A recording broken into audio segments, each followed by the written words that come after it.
Bismillahirrahmanirrahim. Assalamualaikum warahmatullahi wabarakatuh. Pemirsa sekalian, dalam kondisi seperti sekarang ini, semua orang berpikir untuk berniaga. Dalam keadaan ekonomi yang sulit seperti ini, maka yang terpikir adalah bagaimana kita bertahan dengan berniaga.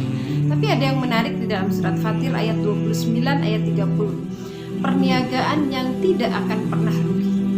Ada 3 hal yang Allah sebutkan di dalam surat ini, yaitu perniagaan yang tidak pernah rugi. Yang pertama adalah tilawatul Quran, membaca Al-Quran selalu dan terus membaca Al-Quran.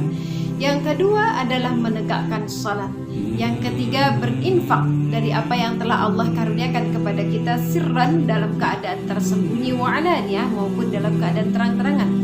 Akan tetapi perniagaan ini syaratnya adalah semata-mata mengharapkan balasan melakukan perniagaan bersama Allah. Maka kalau itu diharapkan, maka tidak akan pernah merugi. Bahkan Allah menggunakan kata lan di dalam ayat ini, yang artinya tidak akan pernah sama sekali siapapun yang melakukannya, dimanapun, kapanpun, seberapapun, tidak akan pernah dia rugi. Lalu yang menarik di ayat ini, kata Allah, Allah lah akan menambahkan liwafiyahum ujurahum wa yazidahum min fadlih. Allah akan menyempurnakan pahala baginya, bagi orang yang berniaga dengan Allah itu, dan Allah akan menambahkan dari karunia-Nya. Mari kita perhatikan bagaimana mungkin model perniagaan dengan Allah ini akan merugi. Kita diberi modal yang sempurna oleh Allah, kita diberi pahala yang sempurna oleh Allah.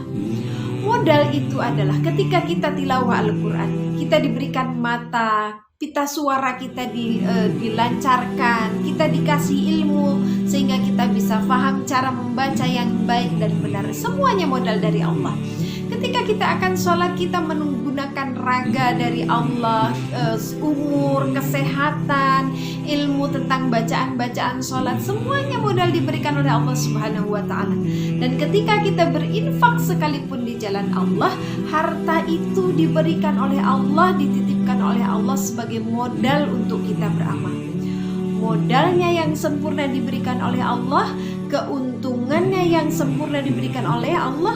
Bahkan kata Allah, wa yazidahum min fadlih, Allah akan menambahkan karunia-Nya. Bukan saja menyempurnakan pahalanya, tapi Allah akan menambahkan karunia-Nya. Dan yang menarik dari ayat ini yang terakhir di ayat 30 adalah ketika Allah mengatakan innahu, sesungguhnya dia itu, yaitu Allah, mempunyai sifat Ghafurun Syakur. Allah Maha Pengampun dan Allah Maha Mensyukuri. Ayat ini menjadi pusat substansi dari kandungan ayat 29-30 dalam surat Al-Fatir ini. Kenapa? Mari kita lihat. Ketika kita melakukan perniagaan dengan Allah, tilawah kita, sholat kita, sedekah kita jauh dari yang sempurna. Tapi tidak usah khawatir ketika kita ingin berniaga dengan Allah, karena Allah Maha Pengampun. Ketika bacaan Al-Quran kita masih belum sempurna, enggak usah khawatir, Allah Maha Pengampun. Ketika sedekah kita hanya yang kecil-kecil yang bisa kita mampu, enggak usah khawatir, Allah Maha Pengampun. Bahkan Allah Maha Mensyukuri apapun adanya yang kita persembahkan kehadirat Allah.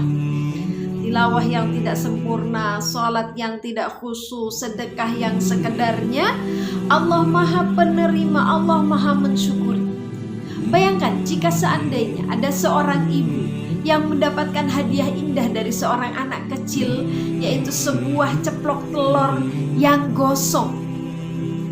Apa yang akan kita katakan? Terima kasih nak, kamu sudah memberikan telur ini kepada ibu. Dimakannya telur itu walaupun dalam keadaan gosong. Kenapa?